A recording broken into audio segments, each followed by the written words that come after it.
Hello Nag బాబాయ్. Hi Tarak, ఎలా ఉన్నావు? నాకే సూపర్ గా ఉన్నా బాబాయ్. తారక్, మీ నాన్నగారు హరి అన్నయ్య ఉంటే చాలా బాగుండేది. మేమిద్దరం అన్నదమ్ములుగా సినిమాలు చేశాం. రియల్ లైఫ్ లో కూడా అలాగే ఉన్నాం. హరి అన్నను మిస్ అవుతున్నా అన్న ఫీలింగ్ వస్తుంది. నిజమే బాబాయ్, నాన్న నువ్వు సొంత అన్నదమ్ముల కన్నా ఎక్కువ ఆప్యాయతగా ఉండేవాళ్ళు. రీసెంట్ గా వచ్చిన నీ కుబేరా మూవీ నిజంగా చాలా బాగుంది బాబాయ్. Thank you Tarak.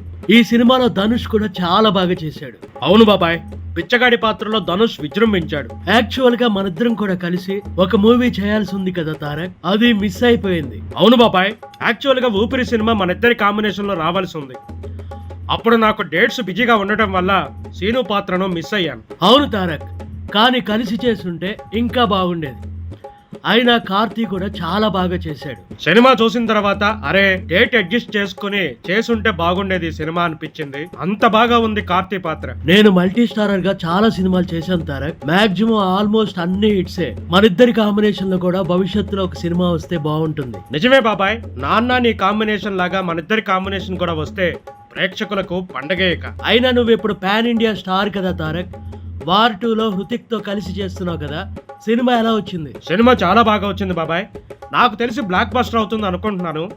అయితే ఇంకే రికార్డులన్నీ సుర్రు సుమ్మ అయిపోతున్నాయి అన్నమాట. అవును బాబాయ్, ఆ మూమెంట్ కోసమే ఎదురు చూస్తున్నాను. ఇంకెన్నాడులే, నెక్స్ట్ మంత్ గా రిలీజ్ అయ్యేది. ఏం తారక్, తర్వాత ఏం ప్రాజెక్ట్ చేస్తున్నావు? ప్రశాంత్ నీల్ తో ఒక ప్రాజెక్ట్ ఉంది. ఆ తర్వాత దేవర 2 సెట్స్ పైకి వెళ్ళనుంది. చేయబోయేవన్నీ కూడా పాన్ ఇండియా సినిమాలే బాబాయ్. Good good, very good. చాలా ఎదిగిపోయావు తారక్. దేశ విదేశాల్లో కూడా ఫ్యాన్స్ సంపాదించుకున్నావు.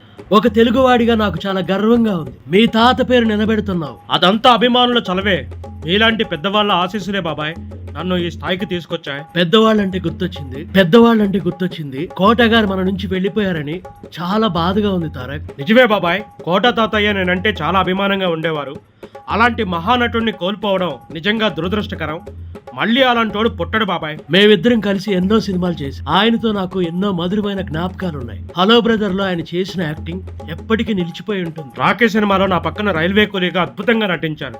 ఏం చేస్తాం బాబాయ్, ఎప్పటికైనా ఈ లోకాన్ని విడిచిపెట్టక తప్పదు. ఓకే తారక్, నీ రాబోయే సినిమాలన్నీ హిట్ అవ్వాలని మనస్ఫూర్తిగా కోరుకుంటున్నాను. ఈసారి మన ఇద్దరి కాంబినేషన్ లో సినిమాని నువ్వు ఖచ్చితంగా ఓకే చేయాలి. థ్యాంక్ యూ బాబాయ్, తప్పకుండా చేస్తాను. ఉంటాను బాబాయ్. సరే తారక్, బాయ్.